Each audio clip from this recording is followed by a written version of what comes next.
PM Shri പദ്ധതിയിൽ ഒപ്പുവെച്ചത് തിരിച്ചടിയായെന്ന് CPM സംസ്ഥാന സമിതിയിൽ രൂക്ഷ വിമർശനം. CPM BJP ധാരണ എന്ന UDF പ്രചാരണത്തിന് ഒരളവ് വരെ വിശ്വാസ്യത കിട്ടി. ഇതിനു കാരണം PM ശ്രീ പദ്ധതിയിൽ ഒപ്പുവെച്ചതാണെന്ന് സംസ്ഥാന സമിതി അംഗങ്ങൾ കുറ്റപ്പെടുത്തി. ശബരിമല സംഭവത്തിൽ പത്മകുമാറിനെതിരെ നടപടി എടുക്കാത്തത് തെറ്റിദ്ധാരണ ഉണ്ടാക്കിയെന്നും വിമർശനമുയർന്നു. അറസ്റ്റിലായിട്ടും നടപടി എടുക്കാതിരുന്നത് എതിരാളികൾ വൻതോതിൽ പ്രചരിപ്പിച്ചു. ഇത് സമൂഹത്തിൽ സംശയത്തിന് ഇടയാക്കി. ഇടത് സർക്കാർ അയ്യപ്പ സംഗമം സംഘടിപ്പിച്ചത് വേറെ നിലയിൽ വ്യാഖ്യാനിക്കപ്പെട്ടു. പിന്നീട് പുറത്തുവന്ന സ്വർണ്ണക്കൊള്ളയും വ്യാഖ്യാനങ്ങൾക്ക് ആക്കം കൂട്ടി. തെരഞ്ഞെടുപ്പിൽ ആലസ്യം വിനയായെന്നും അംഗങ്ങൾ അഭിപ്രായപ്പെട്ടു. സർക്കാർ ആനുകൂല്യങ്ങൾ പ്രഖ്യാപിച്ചോട് ജയമുറപ്പിച്ചായിരുന്നു പ്രവർത്തകർ ഇത്തരത്തിൽ മുന്നോട്ട് പോയത്. ഇത് പ്രവർത്തകരെ ഒരു തലം വരെ അലസരാക്കിയെന്നും വിമർശനമുണ്ട്. VV അരുൺ ഏറ്റവും പുതിയ വിവരങ്ങളുമായി ചേരാണ്. അരുണ്, ഈ പാർട്ടി സംസ്ഥാന സെക്രട്ടറിക്ക് വ്യത്യസ്ത അഭിപ്രായമുണ്ടായിരുന്നു ശബരിമല വിഷയം ഏഷ്യൂ എന്ന കാര്യത്തിൽ. തിരുവനന്തപുരം ജില്ലാ കമ്മിറ്റിയാണ് ഈ വിഷയത്തിൽ അതിശക്തമായ നിലപാട് സ്വീകരിച്ചതെന്നാണ് നമുക്ക് മനസ്സിലാക്കേണ്ടത്. ഇപ്പോൾ പാർട്ടി തന്നെ സമ്മതിക്കുന്ന ഒരു പശ്ചാത്തലത്തിലേക്ക് കാര്യങ്ങൾ എത്തിയത് എങ്ങനെയാണ്? സെക്രട്ടേറിയറ്റിലും സംസ്ഥാന സമിതിയിലും ഭൂരിഭാഗം പേരും ഈ അഭിപ്രായക്കാരായിരുന്നോ?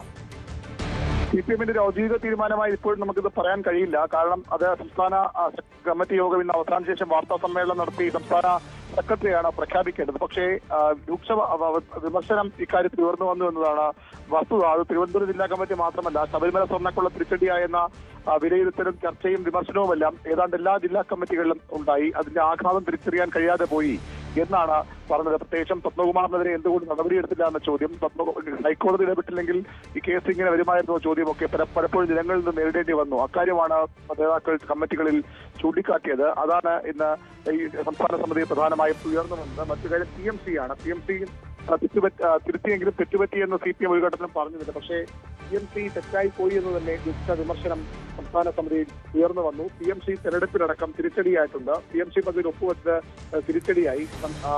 CPM BJP ധാരണ എല്ലാത്തിലും ഉണ്ട് എന്നാണ് കോൺഗ്രസിന്റെ UDF-ന്റെ ആരോപണം. അത് ശരിവെക്കുന്ന തരത്തിലേക്ക്, ആ പ്രചരണത്തിന് തെളിവ് ആയി മാറുന്ന തരത്തിലേക്ക് ഈ PMC മാറി എന്ന വിമർശനമാണ് ഉയർന്നു വന്നത്. പദ്ധതിയിൽ ഒപ്പുവെച്ചത് സംസ്ഥാന സമിതി അറിയാതെയായിരുന്നു, സംസ്ഥാന നേതൃത്വം അറിയാതെയായിരുന്നു പദ്ധതിയിൽ ഒപ്പുവെച്ചത്.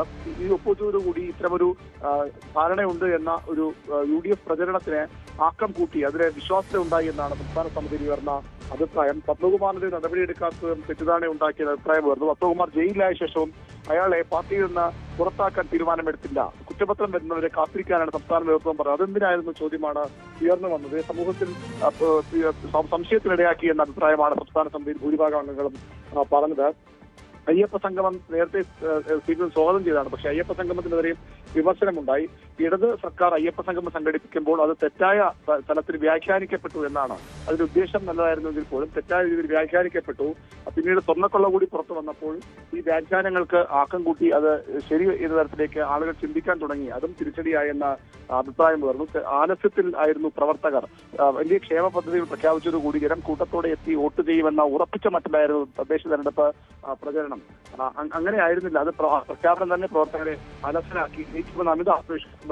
അതുകൊണ്ടുകൂടിയാണ് തദ്ദേശ തെരഞ്ഞെടുപ്പിൽ ഈ തിരിച്ചടി ഉണ്ടായി. സർക്കാർ ഇത്രയും കാര്യങ്ങൾ ചെയ്തിട്ടും തിരിച്ചടി ഉണ്ടാകാൻ കാരണമെന്ന അഭിപ്രായമാണ് സംസ്ഥാന സമിതി യോഗത്തിൽ ഉയർന്നു വന്നത്. സംസ്ഥാന സമിതി യോഗം ഇന്ന് അവസാനിക്കും. അതിനുശേഷം CPM ഈ സംസ്ഥാന സമിതി ഉയർന്നു വന്ന അഭിപ്രായങ്ങൾ കൂടി പരിഗണിച്ചുകൊണ്ട് CPM-ന്റെ തെരഞ്ഞെടുപ്പ് അവലോകന റിപ്പോർട്ട് തയ്യാറാക്കി വീണ്ടും കീഴ്ഘടകങ്ങളിലേക്ക് അയക്കും. ആ രീതിയിലാകും CPM-ന്റെ സംഘടനാ രീതി. ഏതായാലും ശബരിമല സ്വർണ്ണക്കൊള്ള തിരിച്ചടിയായെന്ന് അതിനൊരു കാരണമായെന്ന് മുഖ്യമന്ത്രി നേരത്തെ വ്യക്തമാക്കിയിരുന്നു. ആ ഒരു നിഗമനത്തിലേക്ക്, ആ ഒരു നിലപാടിലേക്ക് CPM സംസ്ഥാന നേതൃത്വം സംസ്ഥാന സമിതി യോഗത്തിന് ശേഷം എത്തിച്ചേരുമോ എന്നാണ് ഏറ്റവും പ്രധാനപ്പെട്ട കാര്യം. വിജിത്ത്, അങ്ങനെ ഔദ്യോഗികമായ അഭിപ്രായം അത് വാർത്താ സമ്മേളനം ഉണ്ടാകും ഒരു പക്ഷേ പാർട്ടി സംസ്ഥാന സെക്രട്ടറിയുടെ, അതിലേക്ക് കാര്യങ്ങൾ വന്നേക്കാം. ഒപ്പം തെറ്റുതിരുത്തൽ നടപടികളിലേക്ക് വേഗത്തിൽ കടക്കാനുള്ള ഒരു നീക്കം കൂടി ഉണ്ടല്ലോ.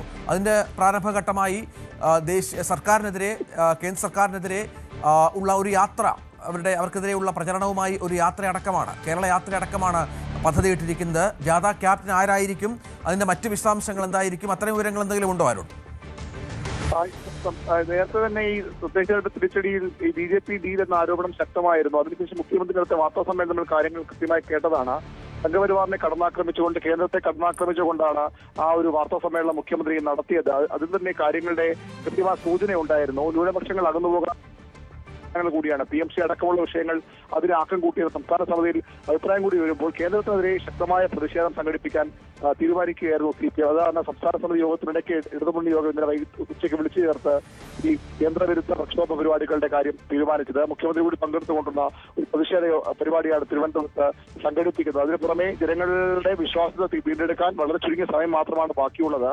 നേരിട്ട് നേതാക്കൾ തന്നെ മുന്നണിയുടെ പ്രധാനപ്പെട്ട 3 നേതാക്കൾ CPM-ന്റെയും CPI-യുടെയും കേരള കോൺഗ്രസ് എമ്മിന്റെയും സംസ്ഥാന അധ്യക്ഷന്മാർ സെക്രട്ടറിമാർ അല്ലെങ്കിൽ പ്രസിഡന്റുമാരാകും. കമ്മ്യൂണിസ്റ്റ് പാർട്ടികളുടെ സെക്രട്ടറിമാരും അതുപോലെ തന്നെ കേരള കോൺഗ്രസ് എമ്മിന്റെ ചെയർമാൻ ജോസ് കെ മാണിയുമാകും ഈ യാത്ര നയിക്കാനുള്ള സാധ്യത. ആ രീതിയിലാണ് കാര്യങ്ങൾ പുരോഗമിക്കുന്നത്. സംസ്ഥാനത്തെ 3 മേഖലകളായി തിരിച്ചുള്ള യാത്ര നടത്തും. ജനങ്ങളോട് പറയേണ്ട കാര്യങ്ങൾ പറയും. എല്ലാ തെരഞ്ഞെടുപ്പുകൾക്ക് മുമ്പും പ്രധാനപ്പെട്ട രാഷ്ട്രീയ നേതാക്കൾ യാത്രകൾ നടത്താറുണ്ട്. അതിന് സമാനമായി ഇത് മുന്നണി തന്നെ ഏറ്റെടുത്തുകൊണ്ട് ആ ഒരു യാത്രയാണ് CPM ഇപ്പോൾ ആലോചിക്കുന്നത്. വളരെ ചുരുങ്ങിയ സമയം മാത്രമേ സർക്കാരിനും മുന്നണിക്കും മുൻപാകെയുള്ളൂ. ജനങ്ങളെ കാര്യങ്ങൾ ബോധ്യപ്പെടുത്തണം. ശബരിമലയിൽ ബോധപൂർവമായ വീഴ്ച വന്നിട്ടില്ല എന്ന് ജനങ്ങളെ ബോധ്യപ്പെടുത്തണം. ഭരണവിരുദ്ധ വികാരമുണ്ടെങ്കിൽ അത് മാറ്റിയെടുക്കാനുള്ള നടപടികൾ വേണം. ന്യൂനപക്ഷങ്ങൾ അകന്നു പോകുമ്പോഴും അവർക്ക് ആശങ്ക ഉണ്ടാകുമ്പോഴും അവർ തിരിച്ചു കൊണ്ടുവരാനുള്ള ശ്രമങ്ങൾ ഉണ്ടാകണം. ഇതിനെല്ലാം വേണ്ടിയാകും യാത്ര നടത്തുക. അതിനൊപ്പം തന്നെയാണ് കേന്ദ്രവിരുദ്ധ പ്രക്ഷോഭവും. വലിയ രീതിയിൽ സാമ്പത്തികമായി കേന്ദ്രം ബുദ്ധിമുട്ടിക്കുന്നു എന്നത് ജനങ്ങളോട് പറയും. എന്നിട്ടും ക്ഷേമപെൻഷൻ അടക്കം അവർ വെട്ടാൻ ശ്രമിക്കുന്നു. അതിന്റെ പങ്ക് പോലും നൽകാതിരിക്കാൻ നോക്കുന്നു. അതിനിടയിലും പിടിച്ചു നിർത്താൻ സർക്കാർ ശ്രമമെന്ന് ജനങ്ങളെ അറിയിക്കാൻ ശ്രമിക്കും. അതിന്റെ ഭാഗമായാണ് ഈ യാത്രകളിലേക്ക് ഇടതുമുന്നണി കടക്കുന്നത്. തീർച്ചയായും അത്തരത്തിലാണ് സാഹചര്യം. ഏതായാലും ഇടതുമുന്നണി തന്നെ വലിയ അഭിപ്രായം CPM-ൽ തന്നെ പ്രദേശ തെരഞ്ഞെടുപ്പ് തോൽവിയുമായി ബന്ധപ്പെട്ടുണ്ടാകുന്നു. ആഗോള അയ്യപ്പ സംഗമത്തിനെതിരെ വിമർശനമുണ്ടാകുന്നു.